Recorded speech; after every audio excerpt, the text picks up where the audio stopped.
Minu nimi on Kristel Krustik ja mina olen Testlio asutaja ja tegevjuht. Testlio on siis ettevõte, mis tegeleb mobiilirakenduste testimisega ja me teeme seda siis läbi oma globaalse testijate võrgustiku, keda meil tänaseks on võrgustikus siis umbes 10 000. Tegutsenud oleme me aastast 2012 ehk siis see aasta saab juba 6 aastat ja me oleme kaasanud investeeringuid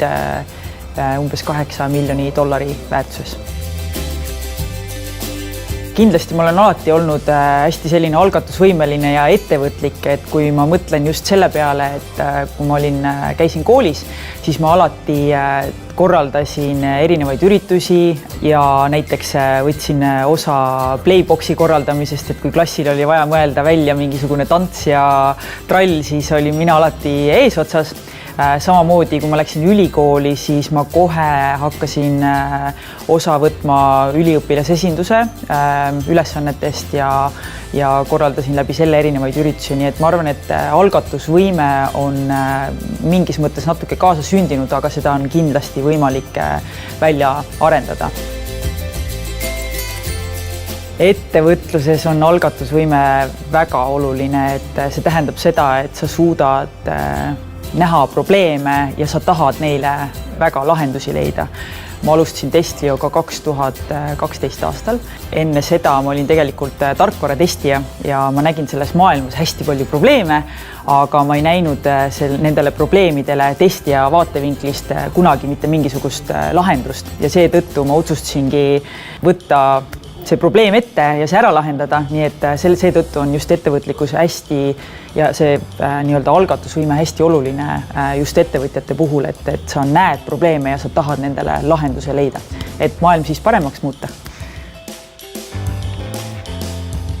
Kõik edulood tegelikult on, nende taga on väga tugevad tiimid ja inimesed ja seetõttu on töötajate puhul hästi oluline see algatusvõime ja initsiatiivikus, et edulood tihtipeale ei ole sellised, ei sünni kunagi üleöö, et selle taga on meeletu töö ja seetõttu on hästi oluline, et kõik inimesed, kes sinu tiimis on hästi algatusvõimelised ja nad tahavad leida erinevatele probleemidele lahendusi ja seetõttu ongi töötajate puhul ka see initsiatiivikus ja algatusvõime hästi-hästi oluline. Kui sa inimest siis intervjueerid, siis ma arvan, intervjuu käigus on juba hästi palju võimalik ära nagu tabada seda, kas inimene on algatusvõimeline või ei ole. Et sust peab kiirgama niisugust positiivsust ja nii-öelda sellist teo tegemise tahet. Meie eeskonnas ja naiskonnas kindlasti see algatusvõimeline inimene on igas olukorras absoluutne liitlane minu vaatevinklist, et algatusvõimelised inimesed suudavad igal hetkel, igas olukorras leida nii-öelda probleemidele lahendusi. Kui mul see Testlio idee tekkis, siis ma kohe mõtlesin oma elukaaslase Marko peale, kes on 10 aastat erinevaid ettevõtteid ehitanud ja ta on alati olnud selline väga algatusvõimeline ja tahtnud midagi maailmas paremaks muuta. Ja siis tema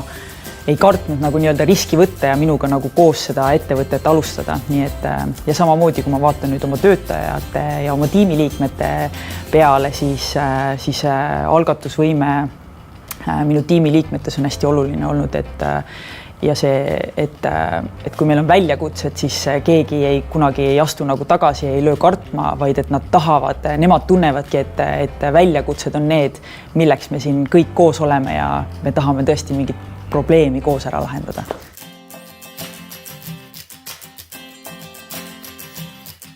Algatusvõimeline inimene võib olla ebamugav just sellistes olukordades või keskkondades, kus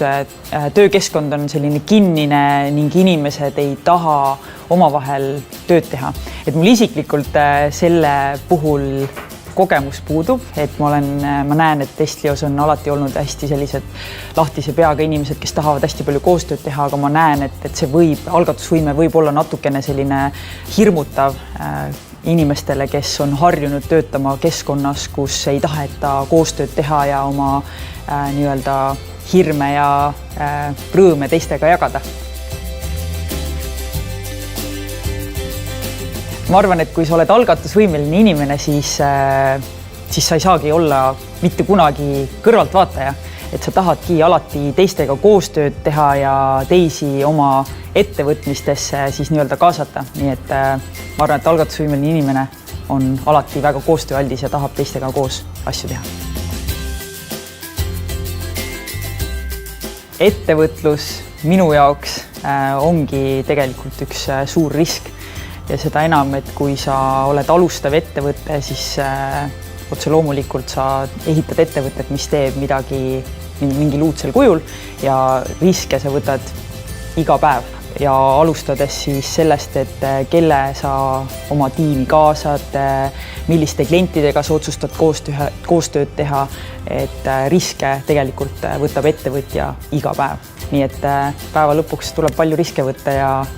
ja kui sa teed vale otsuse, siis ei ole midagi teha ja tuleb lihtsalt edasi minna ja kõik. Ma arvan, et see, kuidas mina oma tiimiliikmeid Testlios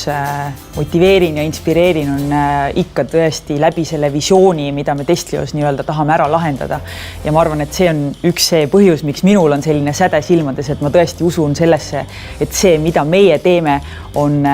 väga õige ja sellel on nagu väga suur tulevik, et läbi selle ma suudan väga palju, ma arvan, inimestesse seda nii-öelda algatusvõimet ka nii-öelda süstida ja teisest aspektist ma arvan, et tuleb ehitada ka töökeskkond, kus siis tegelikult inimesed saavad olla iseseisvad, teha